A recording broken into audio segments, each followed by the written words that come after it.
hello to my dear आमार गाँवर किमान fast food দোকানী কি হল তোমার না না তুমি মোক এটা কথা কোৱা এই যে তুমি পকৰি বনোৱাৰ টাইমত যে তেলটো ইউজ কৰা এটো কি হসাকে তেল না পইতা চৰাই মাৰা মেডিসিন কাৰণ পকৰিটো ভালকে মুখত দিব নোৱাৰো পেট ফুলি গ্যাসৰ টেংকি বনি যায় না হোৱাট ইজ দিস ননসেন্স मुझे मजाक नहीं उड़वाना अपनी चीज का मैं नहीं बताऊंगा ইয়াত সিহঁতে দোকানৰ ওপৰত লিখি থৈছে হাইজিন এণ্ড ফ্ৰেছ কিন্তু ইউজ কৰি আছে 200 বছৰ পুৰাণা মোগলৰ জমানাৰ তেল আৰু তেল থাকা নাই কলা মোবিল বনি গৈছে কিন্তু যেতিয়া আপুনি সিহঁতক সুধিবা তেলটো কিমান দিন হ'ল আৰে ফুল ফ্ৰেছ বিৰাদাৰ এতিয়াই বনাই আনিছো আমুল তাজা ইমান তাজা নহয় যিমান তেল তাজা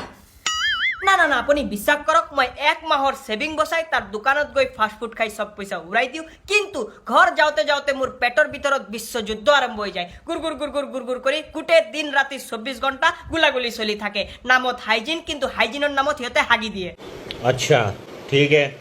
समझ गया ऊपर से পহিব ৰাস্তাৰ লগত ভাই অলপ কিবা দি থাকিলো কিন্তু না লেংটা ৰণবীৰ সিংৰ নিচিনা খোলা ৰাখিব ৰাস্তাত যিমান ধুল থাকে আহি পকৰিত বহি যাব আৰু হিয়তৰ পকৰি খোৱাৰ পিছত পেটত যোনটো গ্যাস হয় সৰু মৰু গ্যাস নহয় মোৰ এক্সৰ পৰা বেছি খতৰনাক মোৰ এক্সটো বহুতে ভাল আছিল হি মোৰ লগত ৰিলেশন ৰাখি 10-12টাৰ লগত লিলিমাই কৰিছে কিন্তু এই গ্যাসটো একদম লয়েল যাকে ধৰে সিঙ্গেল ধৰে গুৰ কৰি পেটৰ পুৰজা হিলাই দিয়ে এটো বেলেগ কথা যে বাতাবৰণৰ বিষাক্ত গন্ধ কৰি দিয়ে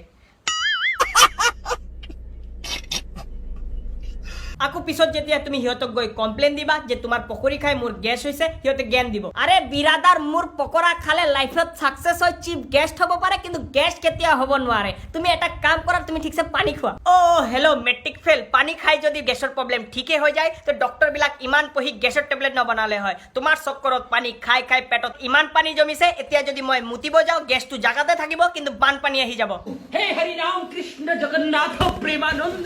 ये क्या हुआ দেখা ফাস্টফুড দোকানদার তুমি এটা কথা বুঝিব চেষ্টা কৰা আমাৰ কাৰণে ফাস্টফুড ইজ লাভ মই ইনস্টাত বায়ো দি ৰাখিছো ফাস্টফুড ফৰএভাৰ কিন্তু এতিয়া মোৰ পেটৰ পৰিস্থিতি দেখি মোৰ লাগি আছে মোৰ বায়োটো চেঞ্জ কৰিব লাগিব কাৰণ ফাস্টফুড এতিয়া আৰু ফাস্টফুড থাকা নাই ফাস্ট গ্যাস হোৱা ফুড হৈ গল তুমি মোক আৰু এটা প্ৰশ্নৰ জবাব দিয়া এ তোমাৰ লগত মোর কিবা পার্সোনাল দুশ্মনী আছে নেকি না না না থাকিলে কৈ দিয়া আরে মই তোমাক ভাল পাও তার কারণে তোমার দোকানত খাব আহো কিন্তু তুমি তো তেলৰ নামত মোক ট্যাক্সিৰ মোবিল খুৱাই দিয়া এতিয়া তো মই জি দেখি আছো মই আগত নিজৰ হেলথ ইন্সুৰেন্স কৰি পিছত তোমাৰ দোকানত খাব আহিব লাগিব কাৰণ তোমাৰ এই 10 টকাৰ পকৰি খোৱাৰ চক্কৰত মোৰ দেউতা 10 বছৰৰ যেটো সেভিং আছিল এটো হস্পিটালত গুছি যাব সো মাই ডিয়াৰ আমাৰ গাঁৱৰ কিছুমান ফাস্টফুড দোকানী মই তোমাক ৰিকুৱেষ্ট কৰি আছো নতুন তেল ইউজ কৰিবা এন্ড মাই ডিয়াৰ ফ্ৰেন্ড একদম ৰিস্ক লব নালাগে হেলথ ইন্সুৰেন্স এটা কৰি লওক এন্ড দবাকে মোবিলৰ পকৰা মাৰক থ্যাংক ইউ